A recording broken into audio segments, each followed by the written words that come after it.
Porque ela pediu, né? Que eu tô ligado. Pessoal, bom dia a todos. É com muita honra e muito prazer que, na realidade, a gente consegue montar um evento com vários enfermeiros que são especialistas na área de atuação, que é cardiointensivismo, cardiologia. E, para iniciar a primeira palestra, que é para falar um pouquinho da atuação do enfermeiro cardiointensivista, eu gostaria de chamar aqui a doutora Mariana Barros, que ela é doutora em inovação terapêutica pela UFPE, mestre em ciência da saúde pela FCM-UPE, especialista em enfermagem em cardiologia na modalidade residência pelo PROCAP, servidora do Hospital Agamenon e da Prefeitura da cidade do Recife.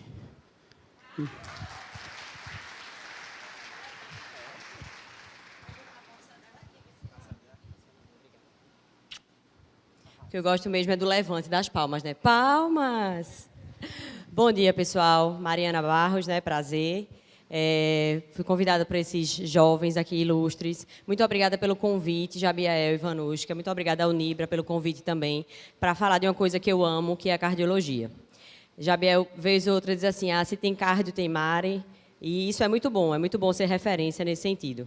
E quando ele discutiu, disse assim, vamos falar da atuação do enfermeiro cardiointensivista na assistência à saúde. Você pode desligar o slide, porque é a minha praia, né? É o que eu faço. E aí o que eu trouxe para vocês hoje foi mais fotos mesmo, para vocês entenderem um pouquinho o que é que o enfermeiro faz nesse ponto específico, né? Nessa especialidade, e o que é que a gente faz no dia a dia da gente.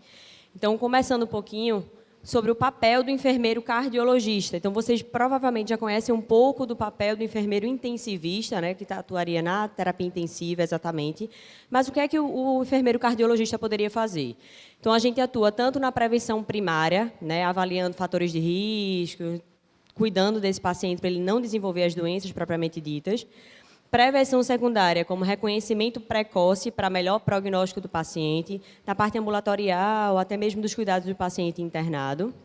E na prevenção terciária, diminuição do grau de incapacidade e promoção de reabilitação. Então, o enfermeiro cardiologista ele pode atuar nessas três vertentes, né? nesses três pontos específicos. Não quer dizer que eu estou no hospital, eu não vou conseguir fazer prevenção primária. A prevenção primária eu só faria na atenção básica? Não, não é esse sentido. A gente consegue fazer a prevenção primária, né, diminuindo, assim, a questão dos fatores de risco em todos os pontos, em todos os setores. E aí, o cuidado com o paciente cardiopata. Como é que eu consigo cuidar desse meu paciente cardiopata? Primeiro ponto, o conhecimento, que é o que vocês estão adquirindo ao longo desses anos de faculdade, é o que vocês vão sempre tentar adquirir, porque tudo é muito mutável, certo? Não adianta de nada eu dizer que eu estou cuidando de um paciente cardiopata se eu não sei o que é uma hipertensão arterial, o que é que ela pode levar, quais as complicações que o paciente pode ter. Não adianta de nada eu estar levando meu paciente para a hemodinâmica, por exemplo, para fazer um cateterismo, se eu não sei o que é um cateterismo, se eu não sei quais são os cuidados que eu tenho que ter no pré, no trans e no pós. Então, o primeiro ponto, a gente sempre parte desse princípio do conhecimento. O segundo ponto, habilidades. Então, a habilidade seria técnica, seria eu aplicar esse conhecimento, certo? Tanto a parte técnica como técnico-científica. Ora, eu sei que esse meu paciente, ele tem insuficiência cardíaca, como eu já comecei com esse exemplo. Tá, mas em relação a ele ter insuficiência cardíaca, o que ele pode desenvolver mais na frente? Quais são as outras doenças, além das cardiopatias, que podem piorar esse problema, que pode dar um prognóstico pior, que pode piorar a qualidade de vida desse paciente? Julgamento clínico. A gente sempre fala, né, em todas as doenças, não só para as cardiopatias, em relação às diretrizes, fluxogramas, que a gente tem, né? Então, diretriz europeia, diretriz americana, e aí traz para a diretriz brasileira, que é o que a gente aplica no paciente. Porém, isso não serve para todos os pacientes. Eu tenho que pensar no paciente holisticamente. Eu tenho que pensar na família, onde ele mora, na rede de apoio que ele tem, o que é que ele tem para comprar, o que é que ele pode comprar, o que é que ele pode pegar pelo SUS. Okay? Então, o que é que cada tratamento se aplica ao paciente. Vou dar um exemplo clássico. Existem medicações que custam R$250. Ótimo. Ou seja, tem estudos sobre elas, elas são maravilhosas. Mas Dona Josefa, ela só pode comprar de 10. O que é que vão pensar para ela? A gente vai passar de 250 ou a de 10, certo? Então, tudo isso a gente tem que pensar, esse julgamento clínico ele vem disso. Mesmo que as diretrizes, os estudos, a teoria ela fale o que é melhor, no ponto de vista científico realmente, mas o que é melhor para o meu paciente. É o que a gente fala de exercício físico. Se vocês forem pegar a definição de exercício físico, tem muita gente que fala assim, O exercício físico, o melhor exercício físico é aquele que você consegue fazer. Não é a musculação, não é a corrida, não existe um melhor exercício físico. A mesma coisa é quando a gente pensa em julgamento clínico de tratamento para o meu paciente. Eu posso dar o melhor, mas ele tem que fazer o melhor. O melhor remédio é aquele que ele consegue comprar ou pegar e tomar, certo? O melhor curativo é aquele que ele consegue fazer e assim sucessivamente. Identificação dos riscos, novamente. Quando eu penso em fator de risco, eu não penso só para desenvolvimento de cardiopatia, e sim para a questão da associação para o paciente como um todo. Ora, meu paciente, puxando ainda, tem agora infarto. O paciente é um paciente, um pós-infarto, eu estou tratando ele, mas ele também é diabético, certo? Ele vai ter um risco maior de desenvolver alguma complicação? Ou ele é infartado, né, já teve um infarto 2, 3 anos, e ele também é um paciente renal ou está com alteração da função renal. Então, também tem que pensar sempre na questão dos fatores de risco para esse paciente. E a solução de problemas, né? Como é que eu vou solucionar? Agora eu tenho conhecimento, eu tenho habilidade, eu consigo aplicar esse meu conhecimento e habilidade através de julgamento clínico, certo? Eu consigo identificar o fator de risco, eu consigo entender o que é um paciente cardiopata e agora eu preciso solucionar os problemas dele. Eu sempre digo que o paciente cardiopata ele é um paciente bombinha, é uma bomba chiando. Você está lá na enfermaria de cardiologia, o paciente está conversando com você, está estável hemodinamicamente, está ali só porque está acabando uma medicação específica, está perto de alta e ele complica. Rapidamente, 5 minutos antes ele estava conversando tranquilamente com você, logo após ele fez uma hipotensão, fez um AVC, enfim, ele começa a descompensar. Então, o paciente cardiopata ele tem esse perfil traiçoeiro. Você acha que ele está bem, e aí alguma coisa específica, uma viradinha de chave simples, minutos depois de que você acabou de conversar, que você acabou de examinar o paciente, ele tem algum problema. Então, a gente precisa identificar os fatores de risco, pensar no julgamento clínico, pensar na melhor terapêutica para o paciente. Não falo só de terapia medicamentosa, não. Eu falo de conduta geral, certo? Como é que ele se comporta na casa dele, se ele está aderindo ao tratamento medicamentoso, as outras comorbidades que ele tenha, se está ou não interferindo em relação ao tratamento dele, enfim, para a gente pensar no melhor cuidado para esse paciente. Okay? Então, esse é o passo a passo que a gente faz com o paciente cardiopata, justamente por ele ter esse perfil mais traiçoeiro. Já que eu comecei com essa palavra, vamos terminar com ela. Por ele ter essa tendência à instabilidade, esse perfil mais traiçoeiro, a gente precisa pensar dessa forma. E sempre, o pensamento é sempre cíclico, certo? Definir conduta, definir metaterapêutica, mas aí eu vi depois que ele poderia fazer outra coisa, a gente poderia ajustar de outra forma e a gente vai mudando, sim, pensando na melhoria para o paciente. E aí, áreas de atuação do enfermeiro cardiologista, e eu vou puxar uma veia para o cardiointensivismo. Então, onde é que o enfermeiro cardiologista ele pode atuar? Prevenção de doença cardiovascular. Então, a prevenção de doença cardiovascular, como eu já disse também, ela não vem só de atenção básica. Okay? A gente não vem só quando eu faço hiperdia, quando eu faço um acolhimento, quando eu encaminho um paciente para um ambulatório de cardiologia. A prevenção de doença cardiovascular, ela está a partir do momento que o meu paciente fez uma cirurgia cardíaca, por exemplo. Ora, ele fez uma cirurgia cardíaca, eu estou prevenindo novos eventos. Eu estou prevenindo piora da doença. Ele fez uma angioplastia, eu estou prevenindo novo infarto. Okay? Então, quando a gente faz o cuidado ao paciente cardiopata, a gente previne doença cardiovascular ou uma complicação da que ele já tenha. O outro ponto, ambulatórios especializados. Acredito que vocês têm visto isso, principalmente, não só para a cardiologia, mas para as outras áreas, que cada vez mais se fala em consulta de enfermagem, consulta de enfermagem. Eu tenho um professor que é enfermeiro. Pronto, Jabiel é um exemplo. Jabiel é especialista na parte de dermato, estética, certo? Então, é uma pessoa que você pode chamar para dar consultoria, é uma pessoa que não necessariamente tem um consultório, mas você chama, Jabiel, eu estou com a minha avó com um curativo, estou com uma ferida que eu precisaria de um parecer, chama Jabiel. A gente tem visto bastante isso. Isso trazendo para a nossa realidade, né, Pernambuco, Nordeste, isso já é falado já há bastante tempo. Eu lembro que quando eu saí da residência, eu assisti uma palestra de um enfermeiro de São Paulo, que morava em Hong Kong, que ele ganhava em dólar. Aí todo mundo ficou louco, né? Meu Deus, eu vou ganhar em dólar, eu quero ganhar em dólar.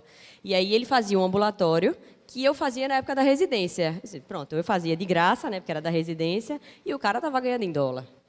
Então, hoje a gente tem visto muito, né, o próprio Corém, o próprio COFEM,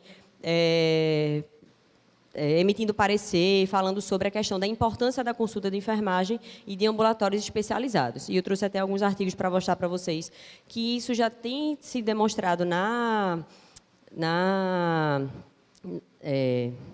literatura, certo?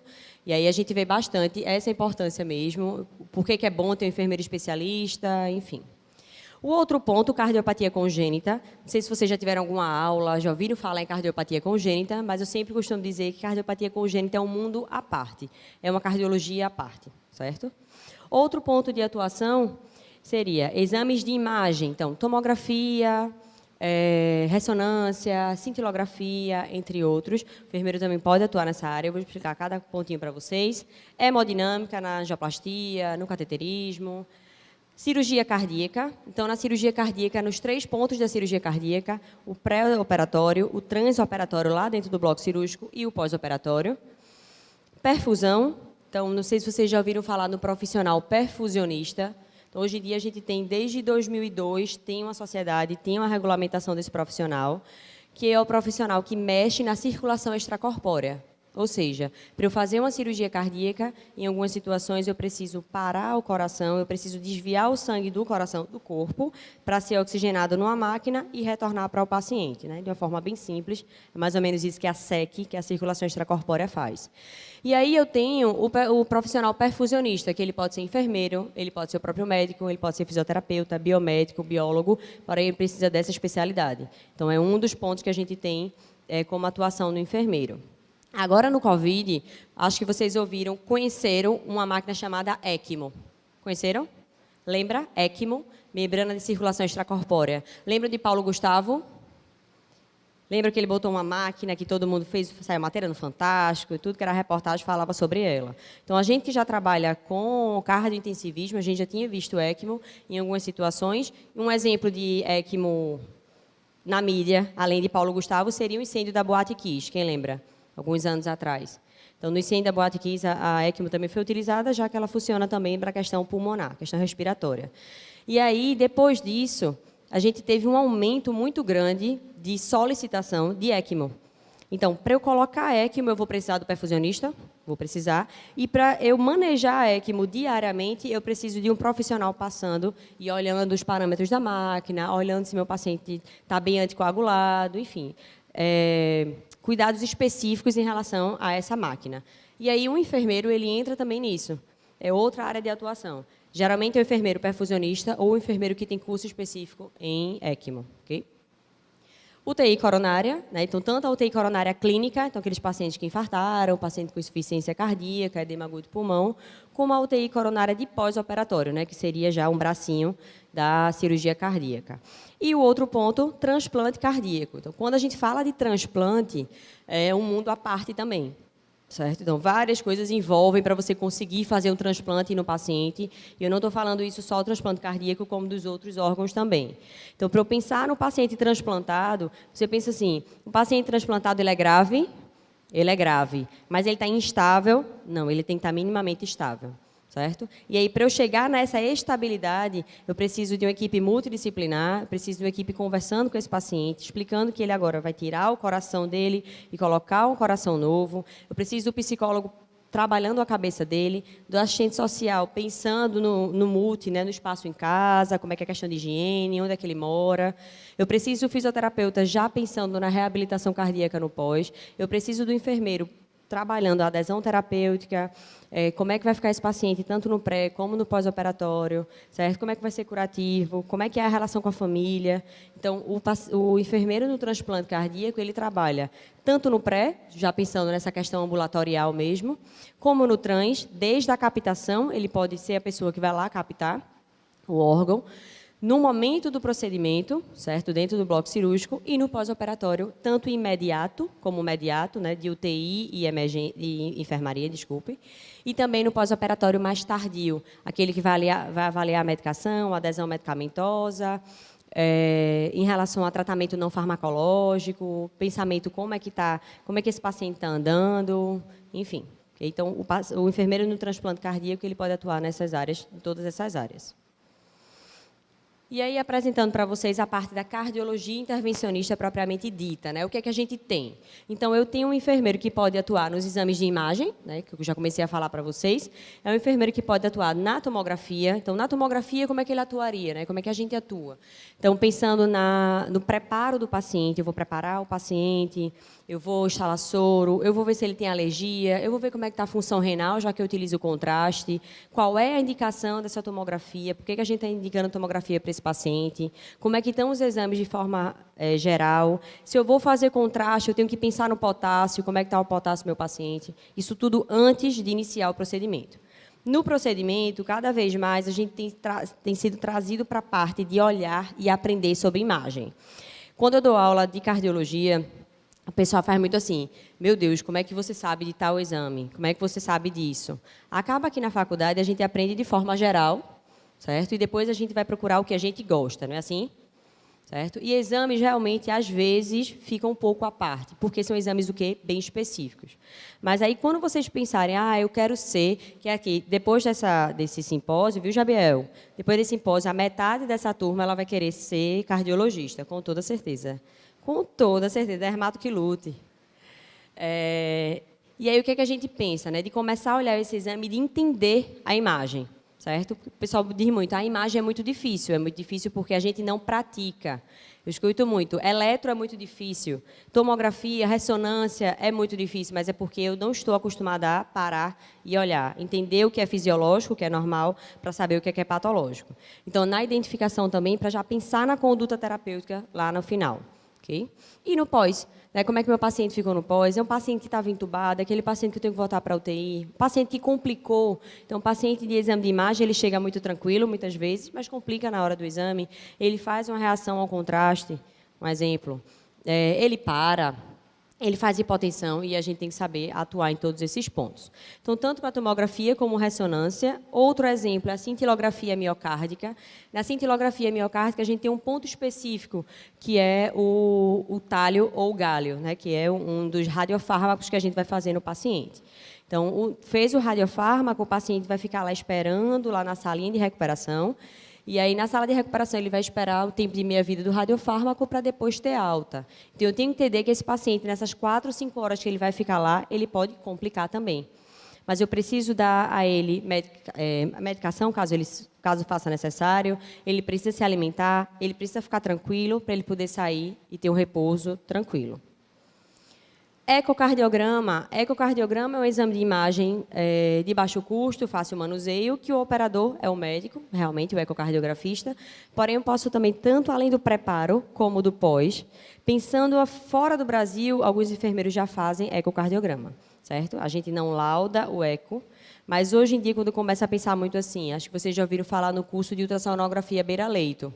Ultrassonografia beira-leito. Eu peguei ultrassom e comecei a olhar vaso. Peguei ultrassom e comecei a olhar esvaziamento vesical, esvaziamento gástrico, enfim. Então, a gente também pode pegar ultrassom e olhar como é que está a cava. Certo? Eu vou fazer a hidratação do meu paciente, as cavas estão cheias, não estão cheias, como é que está o tônus muscular, vascular do meu coração. Eu não consigo laudar, mas eu consigo identificar para pensar no que é que eu vou fazer de conduta terapêutica. Certo? Hemodinâmica. Então, na hemodinâmica, os exames são diversos, né? Tanto para cardiologia, como para neuro, como para vascular. Então, a gente tem o cateterismo, que é o exame diagnóstico, né, que é feito nessa salinha aqui. Angioplastia, que é o terapêutico, né, que é o tratamento realmente do paciente. A gente tem TAV, troca de válvula aórtica por implante percutâneo. Endoprótese, angiografia, como eu já falei, implante de marca-passe, entre outros. Então, na hemodinâmica, o enfermeiro ele vai atuar também tanto no pré, no trans, como no pós. Então, no pré, pensando no preparo desse paciente, né, o que é que eu preciso ver, função renal também, potássio também, já que utiliza contraste, como é que está a pressão, ele fez o antipertensivo de manhã, ele é diabético, ele está de jejum, ele fez a medicação hipoglicemiante, ele fez o anticoagulante, se ele fez o anticoagulante, quanto tempo, como é que está o INR, como é que está o TCA dele. Então, tudo isso a gente tem que pensar no pré. Além desses pontos, a gente também avalia a questão dos materiais. Eu preciso entender quais são os materiais básicos de cateterismo, eu preciso entender porque, quando vira para angioplastia, eu preciso fazer o anticoagulante, eu preciso abrir o endefleito, eu preciso mudar o catéter, que era de cateterismo, agora vai mudar para o catéter de angioplastia, certo? Então, todos esses pontos. Eu tenho que saber por que eu coloquei o stent e não o balão, por que eu fiz o pré-balonamento, por que eu fiz o pós-balonamento, por que eu fiz tal medicação na hora do procedimento, quais são os cuidados que o meu paciente vai ter que ter no pós. Então, tudo isso a gente atua. Então, Mariana, você faz o cateterismo? Não. O cateterismo é um procedimento do médico, porém, a gente atua em toda a organização do pré, no transoperatório, né, que a gente chama. Então, na hora do procedimento, realmente, atua circulando, atua fazendo medicação, atua principalmente de olho no paciente e no monitor. Então, às vezes, você está lá, o médico está lá muito concentrado fazendo o procedimento e aí não viu que a pressão caiu, não viu que o paciente está taquicárdico, não viu que ele está bloqueado e a pressão baixou e a frequência baixou muito, e aí a gente precisa intervir rapidamente. A partir do momento que eu consigo identificar esses pontos precocemente, eu consigo melhorar o prognóstico do paciente, certo? E ele sair de um procedimento como o cateterismo, que é um procedimento teoricamente simples e rápido, porém que ele pode ser perigoso em todos os pontos, sem problemas nenhum. Ele sair desse procedimento com sucesso 100%. Então, sala de recuperação, na sala de comando, e aí na detecção realmente da imagem, né? Na avaliação da imagem propriamente dita também. De acordo com essa imagem aqui, o que eu vou fazer? É um paciente de tratamento conservador, é um paciente que vai precisar de cirurgia cardíaca, é um paciente que vai precisar de hemodinâmica, e assim sucessivamente. Na cirurgia cardíaca, como eu já comecei, a gente tem atuação no pré. Então, no pré, além do pré-operatório completo, né, lembrar que o pré-operatório do paciente de cirurgia cardíaca, ele inicia quando o paciente tem a indicação da cirurgia cardíaca, né, que é o pré-operatório que a gente chama de imediato/tardio. O pré-operatório e imediato são 24 horas antes do procedimento, então você vai zerar a dieta, suspender algumas medicações, vai fazer o banho específico para esse paciente, vai pensar em tricotomia, em algumas situações vai pensar em acesso, em pesar em jejum os pacientes antes do procedimento também. E aí, documentação necessária, o paciente precisa de um consentimento informado, né? Ele precisa autorizar que vai fazer esse procedimento e eu tenho que checar esse consentimento. Anamnese e exame físico, que pode ser feito na enfermaria, pelo enfermeiro da enfermaria, né, do pré mesmo, e deve ser feito pelo enfermeiro do bloco cirúrgico, para eu entender quem é esse meu paciente, o que é que eu vou ter lá nesse procedimento. Exames complementares, né, para fazer uma cirurgia, como a cirurgia cardíaca, eu vou fazer exames diversos, né, além do exame laboratorial, os exames de imagem, e elas precisam estar disponíveis lá no bloco cirúrgico. Hemoderivados, eu não entro com o meu paciente para uma sala de cirurgia cardíaca se ele não tiver sangue, se ele não tiver concentrado de hemácia, se ele não tiver plaqueta, se ele não tiver plasma. E antes da gente chamar esse paciente para o bloco cirúrgico, isso aí já tem que estar checado, isso tem que estar disponível para poder fazer no meu paciente, caso ele precise. Material cirúrgico, os materiais cirúrgicos são específicos para cada cirurgia. Então, eu tenho os materiais mais básicos, né, mais gerais, mas eu tenho um material específico para a coronária, no caso de revascularização, eu tenho material específico para a aorta, no caso de dissecção e aneurisma, eu tenho material específico para a válvula, no caso das trocas valvares ou plastias valvares. E leito de UTI. Eu não inicio o procedimento se eu não tenho a certeza que eu vou ter um leito de UTI específico. Eu não posso fazer o pós-operatório de um paciente de cirurgia cardíaca na sala de recuperação pós-anestésica, muito menos na enfermaria. Eu preciso de uma UTI que a gente chama de UTI cirúrgica, né? O RCT, Unidade de Recuperação Cardiotorácica, ou unidade de pós-operatório, enfim, os nomes são diversos, mas eu preciso dessa UTI, desse leito de UTI disponível para cuidar do paciente no pós-operatório. E aí, no procedimento, lá no transoperatório, a gente auxilia na monitorização do paciente, na contribuição para a realização do procedimento invasivo, degermação e antisepsia, proteção de proeminências ósseas, posicionamento de placa de bisturi e o preparo no pós-cirúrgico. O enfermeiro que estiver no bloco cirúrgico, quando ele for passar o paciente para o pós, ele tem que saber o que foi realmente que foi feito de procedimento, se meu paciente teve intercorrência, se ele sangrou mais do que deveria, se ele teve uma diurese maior do que deveria, ou o contrário, se entrou mais volume, se o volume que entrou foi maior do que o que saiu, né? Então precisa saber do balanço hídrico, se ele teve distúrbio eletrolítico, o tempo de circulação extracorpórea, o tempo de anóxia, se usou hemoderivado ou não, quais são os drenos que ele está, se o dreno só é mediastinal ou se é mediastinal e é torácico. Okay? Então, eu preciso saber, é como se fosse um checklist mesmo de informações necessárias para eu passar corretamente esse paciente no pós-operatório. E aí, ainda dentro do bloco cirúrgico, já puxando aquele gancho que eu falei sobre enfermeiro perfusionista, eu tenho a SEC, né, que é a circulação extracorpórea. Então, como eu disse, para uma cirurgia cardíaca, eu preciso da circulação extracorpórea, certo? Tem algumas cirurgias que a gente não necessariamente vai precisar, porém, toda vez que eu vou pensar numa cirurgia cardíaca, eu tenho que estar com a SEC pelo menos disponível ali, caso seja um procedimento minimamente invasivo e ele reverta para procedimento a céu aberto, certo? E aí, o enfermeiro é um dos profissionais, se ele tiver o curso e a habilitação em perfusão, que pode atuar mexendo, né, manuseando a circulação extracorpórea. Isso aqui é como se fosse um paciente à parte, certo? Vamos pensar assim, os cirurgiões e o anestesista estão com o paciente propriamente dito e o enfermeiro perfusionista ele vai estar com o coração do paciente, certo? Com a circulação do paciente. Então, é algo à parte. Por isso que precisa de uma pessoa só para isso, só para esse manuseio, só para esse manejo. ECMO, como eu já falei, né? Falei até, dei o exemplo de Paulo Gustavo. ECMO também a gente não usa no bloco cirúrgico. O ECMO é uma das máquinas que a gente coloca no paciente no bloco, para ele fica na UTI, realmente, que é a membrana de circulação de oxigenação extracorpórea. Então, ele é parecido com o que a SEC faz, porém, ele é um dispositivo de assistência a longo prazo. Outro ponto que a gente pode atuar é no manuseio e cuidado do paciente com dispositivo de assistência circulatória, com dispositivo de assistência ventricular, entre outros. Então, um bem comum que tem em todos os hospitais aqui que fazem procedimento de cardiologia é o balão intraórtico. Já ouviram falar no famoso BIA? Né? Então, o balão ele fica lá na aorta do meu paciente e essa máquina aqui é que ela vai manusear, é que ela vai dar os dados, né? Tanto frequência, pressão, nível de gás hélio, que é o que enche o balão, certo? Isso aqui é o que a gente vai cuidar depois que o paciente tiver com o balão intraórtico. Então, o balão intraórtico ele vai dar um suporte melhor ao meu coração, certo? Mas eu preciso, enquanto enfermeiro, pensar no prejuízo que ele pode causar. Exemplo, é um balão que vai ser colocado na via femoral, certo? E aí, se ele é colocado na via femoral, eu posso ter isquemia distal? Sim. Eu posso ter infecção?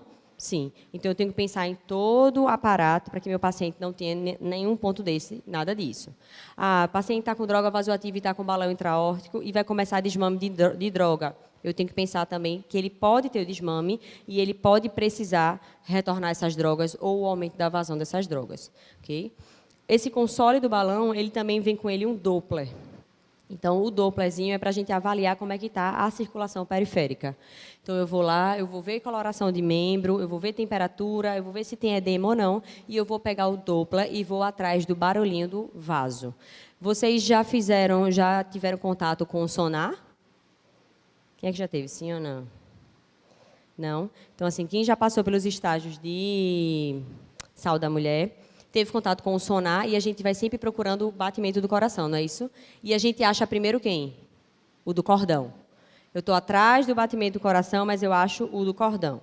Quando eu vou para o balão intraórtico, quando eu pego esse Doppler e aí eu vou passar, é aquele mesmo barulho do cordão. Lembra que cordão tem artéria e veia. Então, é o mesmo barulho de cavalgar, que é o que eu vou procurar mais ou menos no terceiro dedo do meu pé, certo? Então, mais ou menos nessa faixa, nesse ponto do pé, eu vou passar um gelzinho, o ultrassom, e vou avaliar como é que está a circulação. Como é que eu avalio que está a circulação? Sempre comparando um membro ao outro. Okay? Então, esse é um dos dispositivos. A gente tem os dispositivos de monitorização, aí exemplos são diversos. A gente tem monitorização hemodinâmica não invasiva, invasiva e minimamente invasiva. Cada dia mais tem sido pensado dessa forma, né, de monitorização minimamente invasiva. Eu tenho aqui o lead CO2, que é com lítio. Eu tenho o catéter Swan-Ganz. O catéter Swan-Ganz já foi de bastante utilização, mas como ele é muito invasivo, cada dia mais a gente tem dispositivos menos invasivos, mas ele ainda é utilizado em alguns centros, certo? Eu tenho o FlowTrack, eu tenho o monitor Vigileo, enfim, eu tenho vários monitores hoje, eu tenho vários modos de monitorização para avaliar esse meu paciente, avaliando débito cardíaco, não só pressão, frequência, saturação, que é o que a gente está acostumado com o monitor, mas sim pressão arterial invasiva, débito cardíaco, volume sistólico, entre outros pontos. Transplante, então, como eu já comecei a falar para vocês, no transplante cardíaco eu vou ter tanta atuação no pré, né? Tanta atuação na captação, eu posso lá e ser uma das pessoas, né, ser enfermeira da captação, equipe de captação, eu posso também pensar no pós. Então, às vezes a gente acha que um procedimento de cirurgia cardíaca, por exemplo, o mais importante é o procedimento propriamente dito, né? Corrigir o coração, é fazer o transplante. É aí onde a gente se engana. Se eu faço um procedimento e ele tem sucesso, eu só vou conseguir avaliar o sucesso de uma forma geral, principalmente no pós-operatório. Vamos lá. Estou com meu paciente transplantado, ele fez o transplante, deu tudo certo, mas ele não toma as medicações. Ele vai ter reação ao enxerto. Ele vai perder esse enxerto, que é o coração, certo? Ele vai infectar, ele vai ter pico hipertensivo e meu coração novo não aguenta esse pico hipertensivo. Ele vai ter problema renal, ok? Então não adianta somente o procedimento. E sim, eu tenho que pensar sempre no pós, no pré e principalmente no pós, como é que esse paciente vai se comportar. Então, tanto do ponto de vista de tratamento farmacológico, como de não farmacológico, como dieta, atividade física, estilo de vida, cuidados com higiene, cuidados com dispositivos que ele utilize, como é que ele se comporta dentro de casa, ok? No caso de terapia intensiva, propriamente dito, então, como eu disse, né, o enfermeiro cardiointensivista ele pode atuar na terapia intensiva, tanto na parte de UTI cardiológica clínica, como na parte de UTI intervencionista. Então, eu tenho um paciente ajudando na questão de monitorização, o enfermeiro ajudando na questão da monitorização, na ventilação mecânica, no uso de droga vasoativa, no uso de dispositivos de forma geral, certo? Na assistência a alguns procedimentos específicos e também fazendo muitos dos procedimentos específicos. Aqui, ó, trouxe para vocês a foto da droga. E, além de tudo isso que eu já falei, parece uma lista sem fim, né, de atribuições em relação ao cardiointensivismo, eu sempre trago, eu sei que Jabiel também gosta dessa veia, que é a questão da pesquisa. Então, o enfermeiro de assistencialista, né, de assistência à saúde, ele tem que ter esse foco também voltado para a pesquisa. Ah, Marina, mas eu não gosto de pesquisa. Mas você estuda, não estuda? Então, se você estuda, foi alguém que pesquisou aquilo que você está estudando. Você pode não gostar de fazer, eu não gosto de TCLE, eu não gosto de coletar paciente, ok. Mas se você está estudando, você está se atualizando, você também está pesquisando. Então, quando a gente fala de pesquisa, aí na área de saúde, algo que eu acho fenomenal é a questão da tecnologia a dispositivos de saúde. Então, a gente trazer questões de tecnologia. Um exemplo, a gente tinha a pressão intracraniana que era só invasiva. Hoje, a gente já tem ela não invasiva. Certo? E aí a ideia do dispositivo da pressão intracraniana não invasiva, ela veio de uma teoria da engenharia. Rapaz, pegou uma teoria da engenharia e botou na área de saúde. Botou e deu certo. Então, quando comparam, a diferença de pressão que dá de uma para outra é baixíssima. Ou seja, é algo efetivo, é algo que pode ser feito, realmente. Então, a pesquisa está aí, tá para isso, né? A gente traz inovação, aquela coisa que a gente pensa assim, será que meu paciente está dessa forma por causa dessa medicação? Começa desse jeito, né? Uma ideia começa sempre desse. Eu já percebi que meus pacientes, exemplo, meus pacientes com Covid, no hospital de campanha que eu trabalhei, eles faziam muito bloqueio e precisavam de marca-passo. Aí você começa, será que os pacientes com Covid fizeram muita arritmia, né, do tipo bloqueio e precisaram de marca-passo? E aí começa os testes da vida e começa as pesquisas da vida. Certo? É sempre por essa ideia, é sempre por uma conversa num café, é sempre conversando com um colega, é pesquisando e não achando exatamente o que vocês querem, que a gente começa a fazer pesquisa. E aí, já mais perto do fim, para vocês não cansarem de mim, eu trouxe para vocês alguns artigos e algumas notas mesmo de jornal, de sites, falando sobre o enfermeiro cardiologista, sobre o enfermeiro cardiointensivista. Então, essa aqui ela traz que Cardiologia Hemodinâmica é um curso em alta para enfermeiros na região. Em 2021, a gente teve, pela Sociedade Brasileira de Cardiologia, um curso para enfermeiro cardiologista. Então, ele fazia como se fosse do início ao fim. Então, da prevenção primária, lá da atenção básica, até o pós-transplante, até os cuidados paliativos na cardiologia. Era um cronograma bem direitinho assim em relação a enfermeiro especialista. Vamos atualizar nossos enfermeiros especialistas ou vamos divulgar, né, vamos amplamente divulgar a informação sobre cardiologia, os cuidados com cardiologia. Esse aqui ele traz enfermagem nas batidas do coração. Profissionais da área protagonizam cuidados aos pacientes desde a prevenção ao transplante. Essa matéria é bem interessante, que ele mostra bem assim, como é que o enfermeiro pode conduzir num ambulatório, como é que ele pode conduzir num procedimento cirúrgico, outros procedimentos cardiointervencionistas, no transplante, eles trazem também falando sobre o transplante. Já esse artigo, ele fala do desempenho dos enfermeiros na classificação de pacientes com insuficiência cardíaca com base no exame físico. E aí ele compara o exame físico do cardiologista, do médico cardiologista, e os níveis de peptídeo natriurético do tipo B. Aí, só um resuminho, né, do que é que ele diz. Então, ele fala aqui, os dados sugerem que os enfermeiros treinados em insuficiência cardíaca podem ter um desempenho semelhante ao do cardiologista, ao do médico cardiologista. Cada vez mais, como eu disse, a gente tem falado sobre isso, para insuficiência cardíaca, principalmente porque insuficiência cardíaca, Chagas, são aquelas condições crônicas que o paciente vai ter para o resto da vida. E ele vai complicar várias vezes. Se vocês chegarem no Hospital de Cardiologia, hoje é dia 3/6, né, 3 de junho. Hoje, a gente não está nessa variação climática, né? Chove, faz sol. Porque não é chuva e calor, não é frio e calor, não. É chove, faz sol. Chove, faz sol. E está todo mundo o quê? Gripado. Não é assim? Num paciente gripado, vocês gripam, ficam em casa, se resguardam. Para um paciente com insuficiência cardíaca, ele começa a ficar o quê? Congesto do ponto de vista pulmonar e faz congestão cardíaca. Então, se vocês chegarem nas emergências cardiológicas hoje, elas estão todas lotadas. E a maioria, o maior perfil é de paciente com insuficiência cardíaca.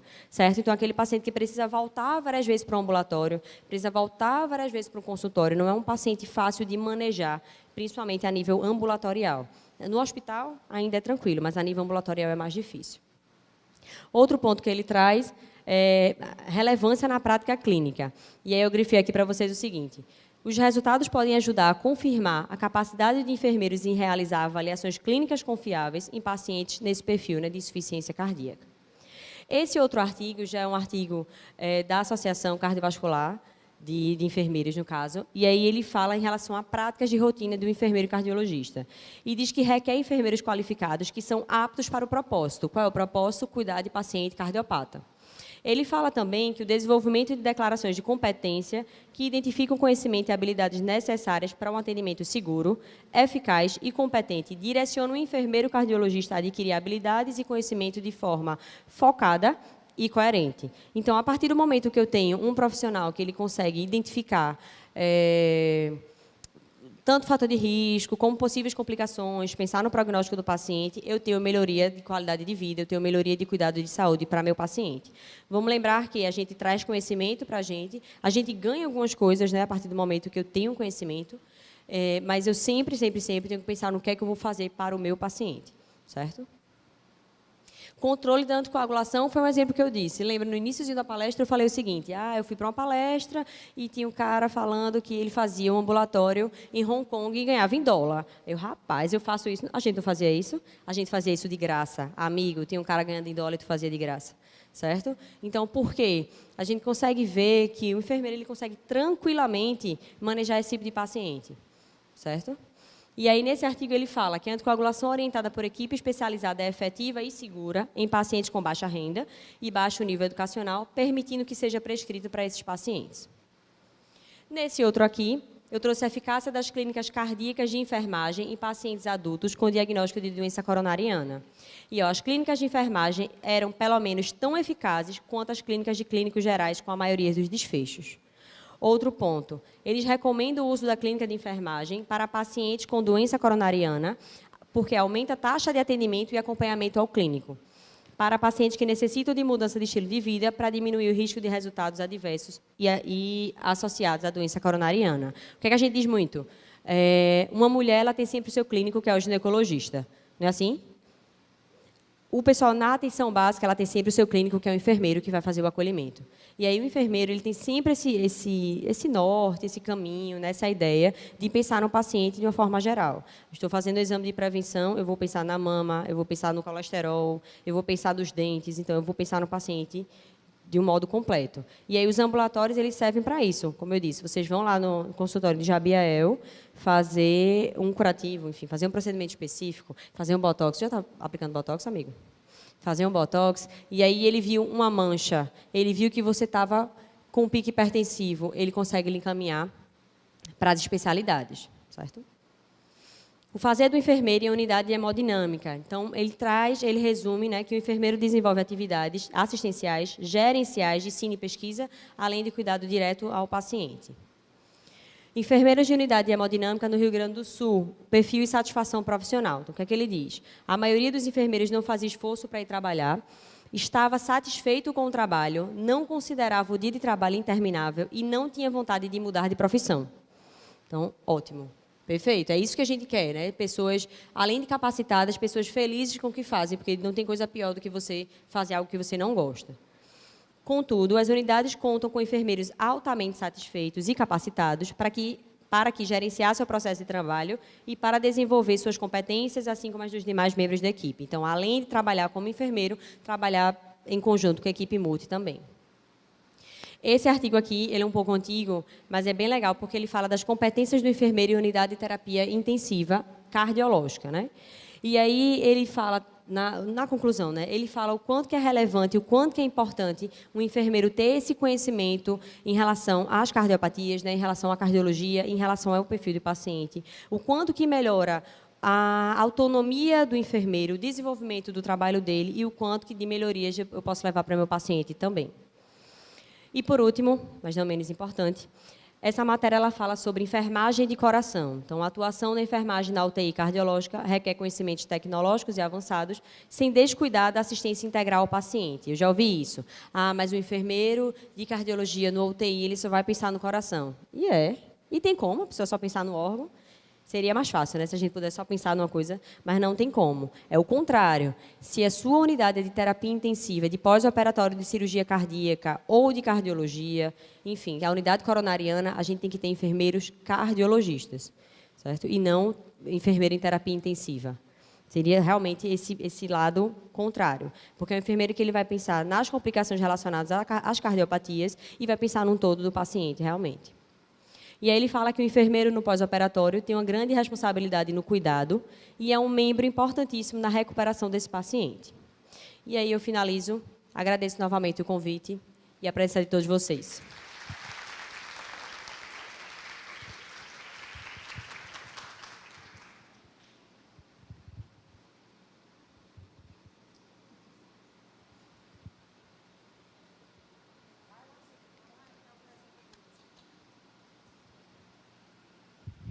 De antemão, gostaria de agradecer a doutora Mariana Barros. E não é à toa que é a primeira doutora em inovação terapêutica daqui do estado de Pernambuco. Então, como a gente já havia conversado anteriormente, a cardiologia é uma área que traz autonomia, empoderamento para os profissionais de enfermagem. Eu acho que isso é uma das buscas que nós temos nos últimos anos.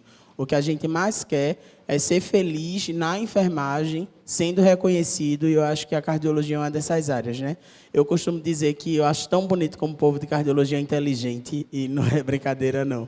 Então, Mari, muitíssimo obrigado pela participação. Inteligente e rico, né, Mari? É verdade. Rico. Triplamente concursada. Triplamente remunerado.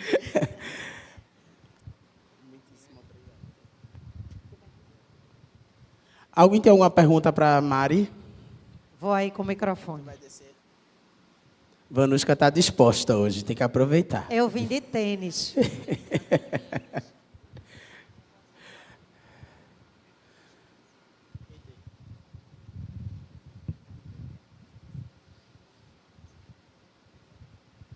Bom dia. Bom dia. A minha pergunta seria o seguinte: um paciente cardiopata, necessariamente ele vai desenvolver uma IRC ou não necessariamente? Graças a Deus, não, né? Graças a Deus. Mas, assim, a gente tem... O que acontece? Em relação à lesão renal, tanto aguda como crônica, a maioria dos pacientes cardiopatas que desenvolvem são aqueles hipertensos descontrolados ou os diabéticos descontrolados, certo? Porque o hipertenso descontrolado, que faz muito pico hipertensivo, um sistólico acima de 180, ele vai tender a fazer lesão de órgão-alvo. E aí o órgão lesado seria o rim. Um dos seria os rins. E em relação ao paciente hipertenso e diabético, ou cardiopata e diabético, que desenvolva lesão renal, e muitas vezes é pela diabetes, realmente. Certo? Ele faz nefropatia diabética. É por isso que eu disse, graças a Deus, não. Alguém tem mais alguma pergunta? Muito obrigada, minha gente. Palmas.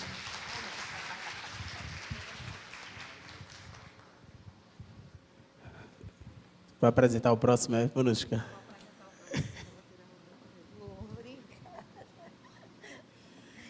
Eu mandei para tu.